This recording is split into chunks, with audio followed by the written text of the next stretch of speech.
Bonjour et bienvenue sur cette chaîne dédiée au concours de la fonction publique. Alors aujourd'hui, je vais te donner quelques conseils pour aborder l'épreuve de notes au concours d'attaché territorial, c'est-à-dire au concours externe, puisqu'au concours interne, on a une épreuve de rapport, et si jamais c'est ton cas, d'ailleurs également en troisième fois, tu peux trouver sur cette même chaîne des podcasts dédiés à cette épreuve de rapport. Mais là, je vais aborder l'épreuve de notes.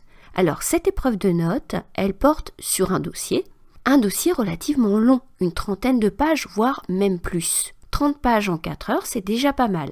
Donc, il va falloir adopter une méthode efficace pour dépasser la principale difficulté de l'épreuve, tu t'en doutes, c'est la gestion du temps. On l'a vu donc, c'est une épreuve de notes sur dossier, donc l'essentiel n'est pas de réviser des tas de thèmes, de faire des fiches dans tous les sens. Ça, tu en auras besoin pour la composition, mais pas pour la note. Pour la note, tu as donc un dossier, les éléments sont dans le dossier, tu dois te limiter à ces éléments. On ne te demande pas d'ajouter des connaissances personnelles. Alors qu'est-ce qu'on te demande exactement ? Eh bien, on te demande de rédiger une note de 5, 6 pages, voire plus si tu es à l'aise en rédaction, pour faire le point sur un sujet. Ce sujet, c'est un sujet de politique publique au niveau territorial, et tu vas faire ce point dans l'optique de donner un document à un supérieur qui va pouvoir se servir de ce document pour prendre des décisions. C'est donc une note qui se veut malgré tout opérationnelle, même si elle ne le dit pas. Franchement, on a comme cible un outil d'aide à la décision. Alors comment est-ce qu'on peut aider quelqu'un à prendre une décision sur un axe de politique publique ? Eh bien d'abord, c'est en l'informant. Donc tu vas trouver dans le dossier un certain nombre de points essentiels. En tout cas, il faudra que tu mettes en évidence ce qui est essentiel pour comprendre quels sont les enjeux et les outils à la disposition des collectivités territoriales. Alors cette grille d'analyse en termes d'enjeux et d'outils est très classique et elle va souvent te servir comme base pour faire tes 2 parties de ta note qui sera très classiquement en 2 parties de sous-parties. Mais dans le dossier, tu vas bien trouver d'autres choses. Tu vois là à l'écran une carte mentale qui peut te servir d'appui pour classer justement ces éléments d'information que tu vas relever. Et ces éléments, je ne les ai pas classés dans un ordre aléatoire.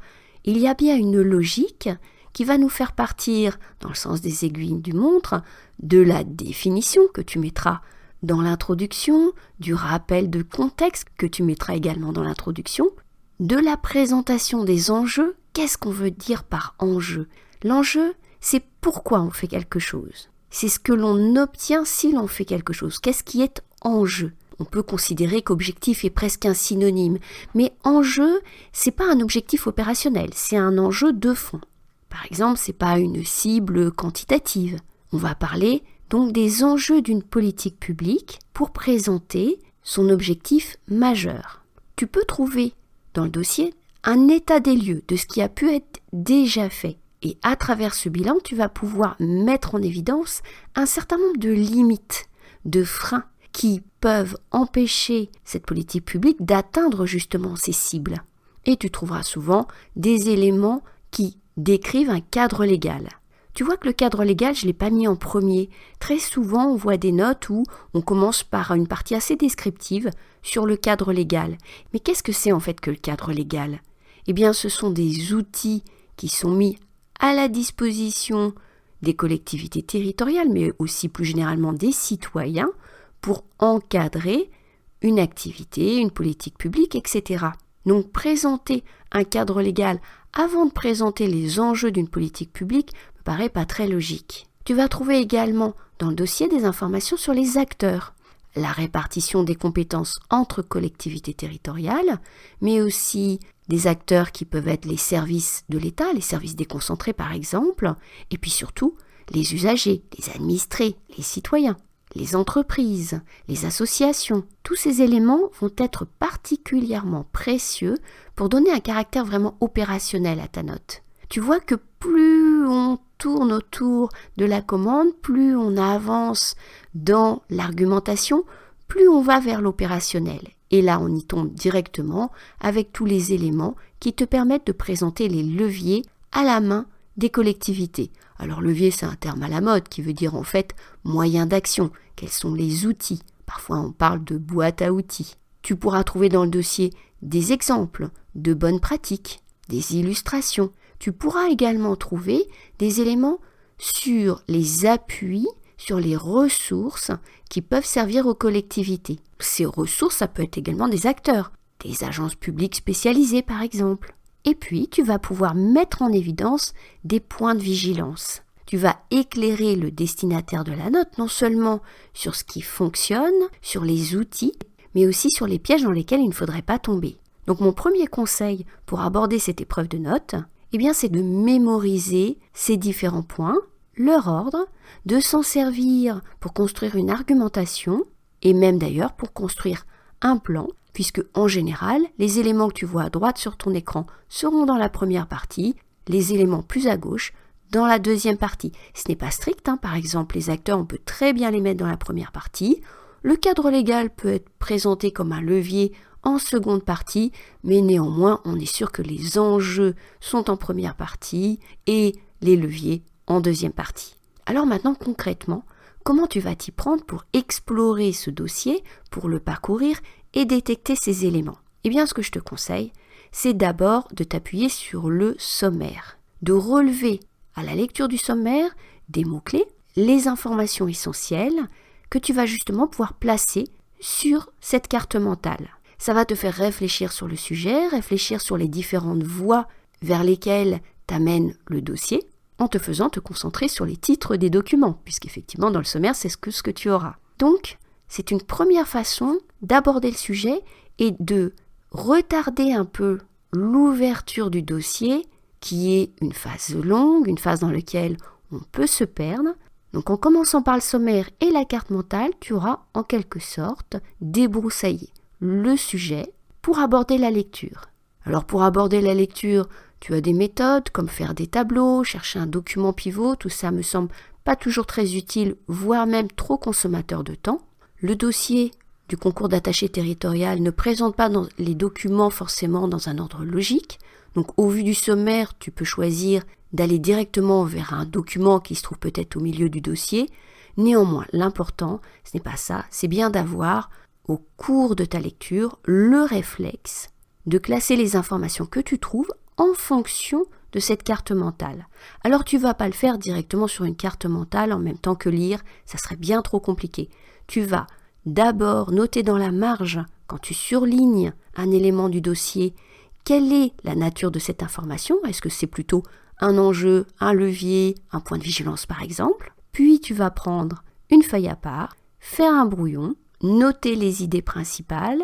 Bien sûr, tu notes bien les numéros de page parce qu'il faudra pouvoir retourner vers le dossier au moment de la rédaction. Et tu vas ainsi voir ta carte mentale évoluer, se développer sur certains points, moins sur d'autres. Et en fonction de ça, tu vas pouvoir déterminer des parties et des sous-parties qui devront être à peu près équilibrées.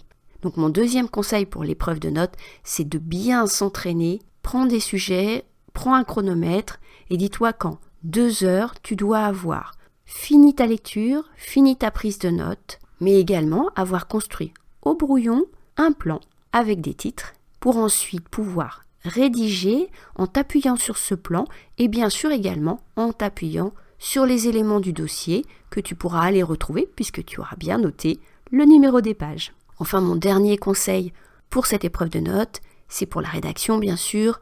Et là, on te dit souvent il faut reformuler. Bon, moi je considère que cette histoire de reformulation, c'est un peu excessif. Heureusement qu'on ne paye pas des fonctionnaires pour réécrire des documents d'origine qui sont bien rédigés avec d'autres mots. Qu'est-ce qu'on veut dire exactement par cette histoire de reformulation? Ce qu'on veut dire, c'est qu'il faut que tu t'appropries les idées du dossier, que tu les places dans une argumentation qui est logique, c'est ce qu'on vient de faire, et ensuite que tu rendes cette argumentation sous une forme rédigée, proprement rédigée. La note du concours d'attaché, c'est une note qui est entièrement rédigée, pas de style télégraphique. Je te déconseille même les tirets. Mais si tu as fait ce travail-là, tu n'as pas besoin de t'imposer une reformulation artificielle. Les mots du dossier, tu peux les utiliser, c'est souvent d'ailleurs des mots-clés. Simplement, tu les présentes dans une suite logique d'idées qui t'est propre. Et donc, effectivement, tu vas avoir une rédaction qui n'est pas un simple copier-coller de parties du dossier. L'important, au final, c'est que tu sois convaincant, que ton argumentation, comme on l'a dit, elle s'adresse à quelqu'un qui va prendre une décision, eh bien la note doit lui donner une suite logique d'idées, dérouler un raisonnement qui est bien construit, un raisonnement dynamique. On l'a dit, on n'hésitera pas à mettre en évidence des limites, des freins, des points de vigilance et surtout éviter la note trop descriptive. Alors j'espère que ces 3 conseils pour le concours d'attaché territorial ont vraiment t'aidé à réussir l'épreuve. Si tu veux d'autres conseils et surtout des ressources pour t'entraîner, eh bien tu peux rejoindre un espace de partage sur Slack. C'est entièrement gratuit. Tu trouveras le lien en commentaire et en description du podcast et puis une petite vidéo à la fin pour voir comment t'enregistrer, mais tu verras, c'est extrêmement simple. Sur cet espace, tu trouveras donc des ressources, tu trouveras des bonnes copies, tu pourras échanger avec d'autres candidats au concours d'attaché territorial. Tu peux éventuellement, bien sûr, me poser des questions. Donc, j'espère te retrouver bientôt sur Slack. Et puis, si cette vidéo t'a intéressé, n'oublie pas de la liker, de la commenter si tu le souhaites, de la partager et surtout de t'abonner à la chaîne si tu veux être au courant des prochains podcasts. Il me reste à te souhaiter très bonne chance pour le concours. À très bientôt sur YouTube et à très bientôt sur Slack.